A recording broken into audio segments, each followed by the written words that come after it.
Yeah, you heard me? That's just one drop head. Yeah, for sure you rap cat. Here we go. Hinkho adia ka long si pen nang bầu ne hi ngay chu lâu cùng khôn pa zing ke ading ho nang bang ka ngay dang lâu si lung at sam zing nang bầu cùng khôn pa zing ke ading Công xin bên này cả ngày bên dẫu mới lấy chiều đi này hiền về công năng ngày này kiên in này lâu go nang akai nei so lâu sen no na na pang de tai nei hin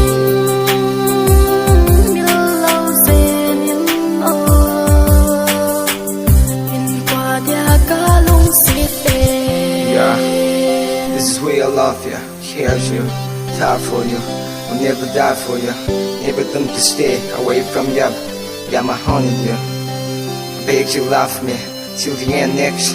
I'll love you more than I'll do to my ex-girlfriend. Yeah, I promise you. Okay, keep it rolling. Ikilong sit na sung ahin, ikil na cheng bi ngai dam, tu jing hit te o ni ka long de, oh na long de bang inong so he, zong len nei he hin ding, ka hin thi me o ni ka long de, nang te lo long sit dang ken nei lo bin qua da ka sang na hi ikil do zing o long de